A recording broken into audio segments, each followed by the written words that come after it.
Sophia crouched behind the jagged ridge, her Barrett Mrad resting steady against her shoulder, the desert sun glinting off the scope and casting long shadows across the sand. She scanned the horizon, calculating every variable distance wind speed, elevation, and the faintest flicker of movement, a silhouette 3,000 meters away, the target moving with deliberate intent. Her finger hovered lightly over the trigger pulse. Steady mind focused each heartbeat, measured anticipation. The desert, holding its breath, waiting for the first impossible action. The soldiers around her whispered and laughed, mocking her presence, their eyes underestimating the sniper queen, as if skill alone could not surpass their assumptions. They had seen marksmen before, yet none like her, trained in patience, precision, and calculation. Sophia ignored them, her gaze locked on the distant figure, the wind carrying faint dust and heat waves that shimmered across the rocks, every grain of sand a part of her calculation. Her exhale, slow, controlled, sinking breath with heartbeat, waiting for the perfect moment to act. The general walked past unconcerned, unaware that the rifle resting in her hands represented years of impossible mastery. He did not glance at her or the badge pinned to her chest, the 300 meter insignia, a subtle signal of lethal ability. Yet Sophia did not flinch, her eyes, narrowed, tracking the target, the desert alive with motion and subtle clues she alone could detect. Her finger tightened slightly, anticipating wind shifts, subtle terrain variations, and the unpredictable variables that only instinct could account for. A sudden shimmer of metal reflected off the scope of the distant target. Sophia adjusted her aim, fractionally accounting for elevation trajectory and wind currents. The desert seemed to pulse around her, every ripple of heat and movement, signaling potential danger and opportunity. Her pulse remained steady, controlled every breath, measured her training converging into a single precise moment that could change everything. The soldiers continued their mocking, unaware that what they thought impossible was already in motion. The distant figure shifted, taking aim at another point as if aware of her presence. Sophia anticipated the movement before. It fully unfolded, her finger tightening over the trigger in perfect harmony with her calculated rhythm. The desert stretched endlessly, the horizon, a blur of heat and shadow, every microsecond vital, every movement critical. Her exhale slow, controlled, syncing mind, body, and weapon, as one ready to fire at the exact instant the desert revealed its secrets and danger, waited silently for the strike. She adjusted her stance slightly, lowering her body behind the ridge, keeping the rifle aligned with the target. Every calculation instant and precise. The soldiers whispered again, mocking, underestimating her, yet unaware their movements betrayed nothing of what they were about to witness. Sophia exhaled slowly, counting heartbeats, aligning each. With potential bullet drop, wind drift, and Coriolis effect, every factor accounted for. The desert held tension as if it too waited, knowing something extraordinary was about to occur.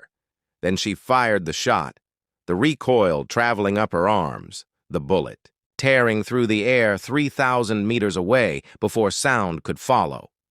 The target shifted slightly, a puff of dust erupting at the point of impact, the impossible made real.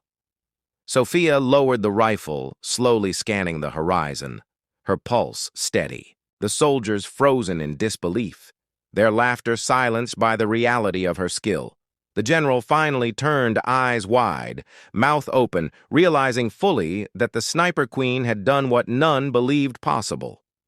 Her eyes continued to track potential. Threats, the desert alive with movement, shadows, shifting, sand scattering. Her mind cataloged every variable, every unseen movement, ready to act again, if necessary. The soldiers remained silent, unable to comprehend the lethal precision she wielded. Effortlessly, her exhale slow and controlled, the desert holding its breath. The next moment uncertain and fraught with anticipation. Sophia knew instinctively that the horizon held more challenges and unseen threats waiting to test her skill and patience. A faint movement far along the ridge caught her eye, a subtle glint of metal indicating another observer or enemy approaching. She shifted slightly, adjusting the scope to account for new variables. The desert alive with tension, every heartbeat. A countdown to the next action. Her finger tightened over the trigger pulse, steady anticipation and instinct converging into readiness. The general remained a step behind, frozen in awe, unable to voice his realization. The desert holding secrets that only the Sniper Queen could uncover. Sophia shifted slightly, lowering her body behind the ridge, keeping the Barrett MRAD steady, every muscle coiled, ready to react. Her eyes scanned the horizon, the faint glint of metal moving faster than casual. Travel could explain. The desert shimmered around her, heat waves, bending light shadows blending with terrain, every detail cataloged instantly by her trained eyes. Her finger hovered lightly over the trigger pulse, steady heart synchronized with breath-counting microseconds, aligning instinct with calculation, ready for the instant she would strike. The general remained frozen, a few steps behind, disbelief etched across his features. He had seen marksmen in every theater of operations, yet none operated with the fluid anticipation she displayed. Sophia ignored him, her attention fully on the approaching figure. Each movement deliberate, calculated to test her skill. She adjusted scope and aim a fraction, accounting for wind distance, elevation and terrain, subtle variations invisible to the untrained eye. Her exhale, slow, controlled the desert alive with tension, every grain of sand, every ripple of heat contributing to awareness and readiness. The distant figure crouched briefly. Signaling or preparing an attack, Sophia anticipated trajectory, speed, and angle, instantaneously adjusting her stance behind cover. Her mind ran through every possible outcome, each calculation accounted for in fractions of a second. The desert seemed to ripple with energy, the wind carrying whispers of movement, sand brushing against rocks, signaling opportunity or danger. Her pulse remained steady, each heartbeat, a metronome syncing calculation and instinct into a lethal rhythm. Suddenly, a shot cracked across the ridge, narrowly missing her position, sand exploding at her gloves and arms. Sophia twisted instantly behind cover, firing a precise, calculated shot, the impact staggering the figure but not eliminating the threat. The second and third figures began moving to flank her, using terrain shadows and heat shimmer to their advantage.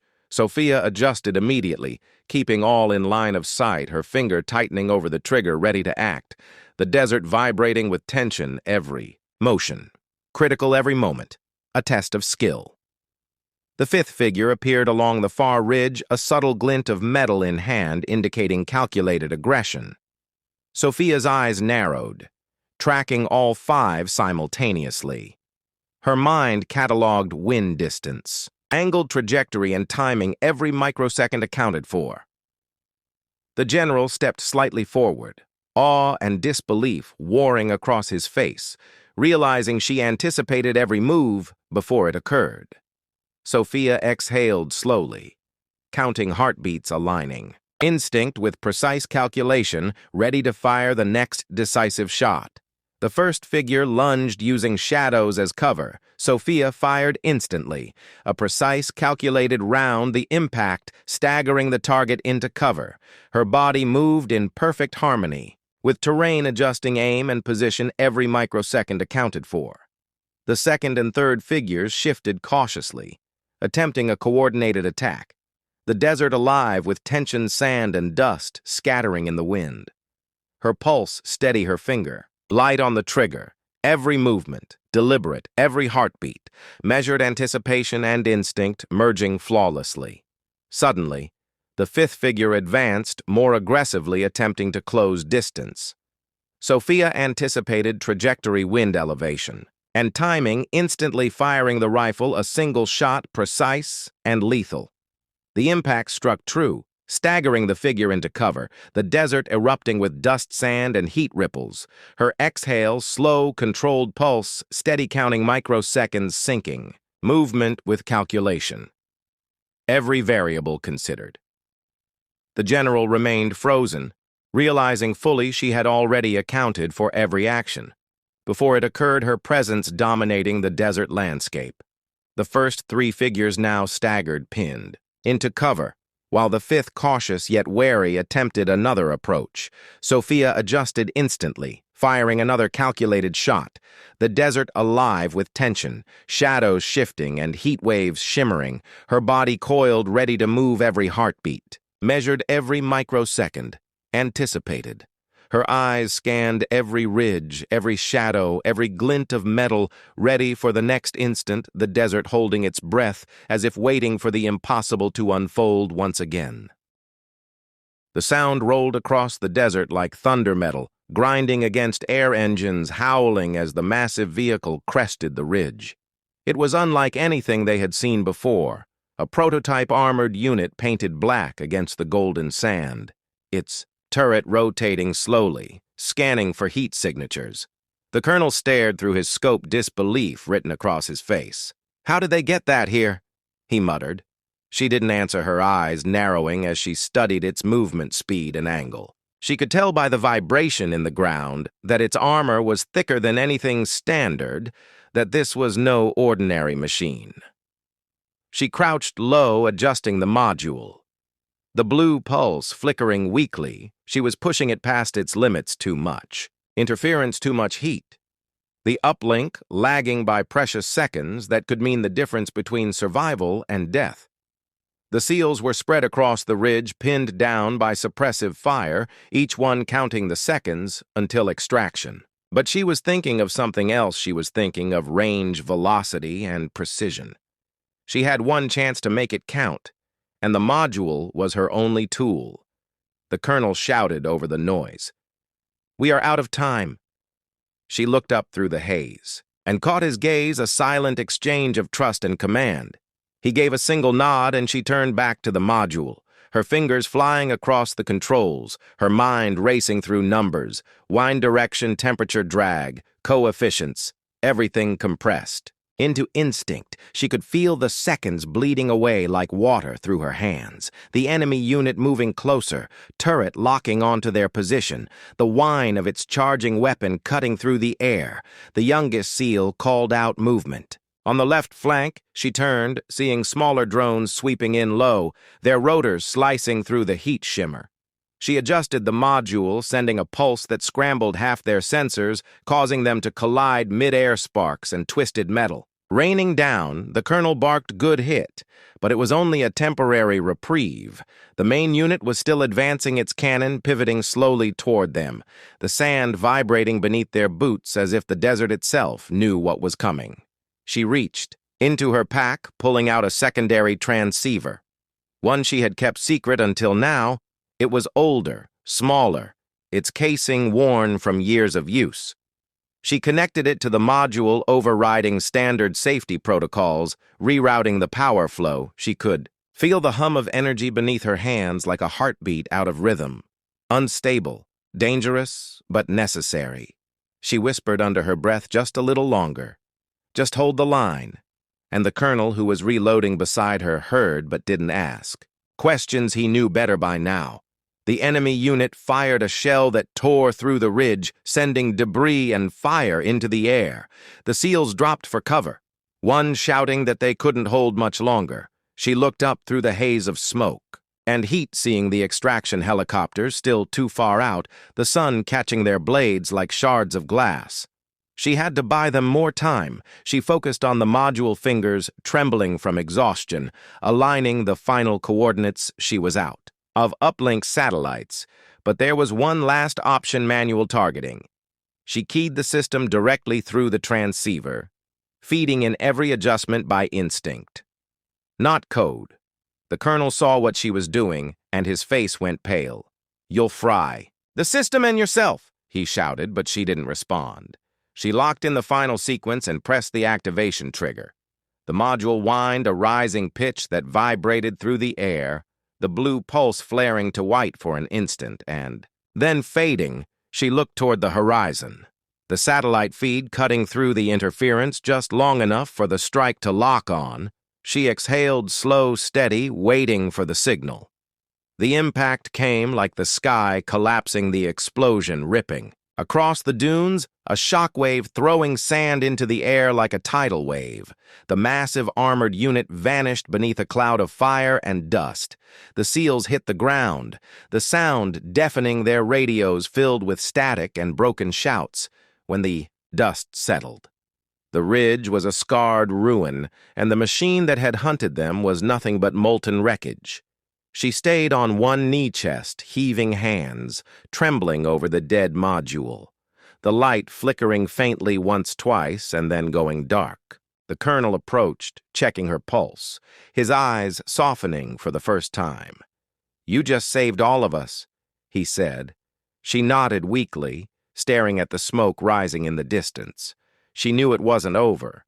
She could feel it deep in her bones. The enemy had moved too fast, too coordinated. This wasn't a random strike. This was a test, and she had just shown them how to counter it. Her voice was quiet when she finally spoke. "They know where we are now." The colonel frowned. "What do you mean?" She pointed. Toward the horizon, where faint trails of dust were already visible, reinforcements moving fast, heavy transports from the south. She stood slowly, her legs trembling but her eyes hard. They were being hunted, and the next wave would be worse. She looked at the module one last time, its shell cracked and blackened from the overload. It had served its purpose, but it would not save them twice. The youngest SEAL patched his wound, grimacing through the pain. "What do we do now?" he asked. She looked toward the wreckage of the enemy machine and then to the approaching horizon, her voice steady. "We move east. There's an old comm station there off-grid. If we reach it, we can call for a deep extraction before they box us in." The colonel nodded, trusting her judgment completely. The team gathered their gear, moving quickly down the ridge, their boots sinking into hot sand, the sound of engines growing louder behind them. As they moved, she fell to the back of the formation, scanning the sky, the air, thick with heat and dust, her mind running through possible outcomes, escape routes, fallback points. She had seen operations like this before. Only once had she survived one, and it had cost her everything. The colonel glanced back at her, once eyes, narrowing as if he could sense what she was thinking. She met his gaze for a second, and then turned away, her hand tightening on the grip of her rifle, the faint echo of rotor blades in the distance growing louder. Then, without warning, the ground beneath them trembled again, not from artillery, but from something deeper, an explosion underground that sent a plume of sand shooting upward. The SEALs hit the ground as shock waves rippled through the desert. She rolled to the side, grabbing the colonel by his vest, pulling him down as another blast erupted further east, her mind racing through maps of the terrain, old installations, old tests from another era. She realized too late where they were heading, and the truth froze her blood. They weren't just running toward safety. They were running into something buried, something meant to stay forgotten. The air was thicker now, filled with dust and static, every breath like swallowing grit. The sun had started to fall behind the dunes, turning the sky into a haze of copper and smoke. The team moved in silence, each one focused on the path ahead, but she could feel the tension pulling tighter with every step. The colonel kept looking over his shoulder, watching the horizon where faint black specks were starting to appear, aircraft too distant to identify, but closing fast. They didn't have long before the sky itself turned hostile. She pushed forward, following the faint trail on her map, the coordinates etched into her memory from an old briefing she was never meant to see. The comm station wasn't on any modern grid, its existence buried beneath layers of classified operations. It was built decades ago during an era when wars were waged in silence, when satellites didn't blink and men vanished without records. If it still stood, it would be their only chance of survival. The colonel trusted her lead, but he could tell from the look in her eyes that she was remembering something she hadn't shared. They reached the edge of a dry ravine. the sand thinning to reveal jagged rock. She signaled for the team to halt, kneeling to inspect faint tracks at the base. They weren't animal prints, they were boot impressions, deep and recent. She turned to the colonel, whispering that someone had been here within the last 24 hours. His expression hardened, and he motioned for the SEALs to spread out. They moved with precision, silent as Shadow's weapons raised, scanning every ridge, every rock formation, but the desert was empty, too quiet. She descended first, her boots crunching softly against loose gravel, the sound echoing faintly against the canyon walls at the bottom. The air felt cooler, the shade cutting the heat. But it also carried a strange scent, like burned metal. She crouched near a half-buried object, brushing away sand. It was a drone chassis, old model, partially melted as if hit by a directed energy blast. She studied the markings, faint but recognizable. It bore the insignia of a defunct program one she thought had been decommissioned years ago. Her stomach tightened as realization crept in. The colonel joined, her eyes narrowing as he recognized the same insignia. This wasn't an accident. This place wasn't forgotten at all. He whispered. She nodded. Tracing the lines with her glove, someone had reactivated it. And that meant the enemy they were facing wasn't just a rogue force. They were using old American tech. She turned toward the eastern wall, where faint structures jutted from the rock. Metal doors rusted but intact, the entrance to the comm station. She pointed, and the SEALs advanced, weapons ready, every step deliberate, every sound magnified by the echoing canyon. The first SEAL reached the door and tried the panel. Dead power. Lines stripped clean. She moved forward, pulling a small device from her pouch, a compact energy spike generator. She attached it to the access port. The indicator flickered once, twice, then glowed faint blue. The mechanism clicked, and the "you said"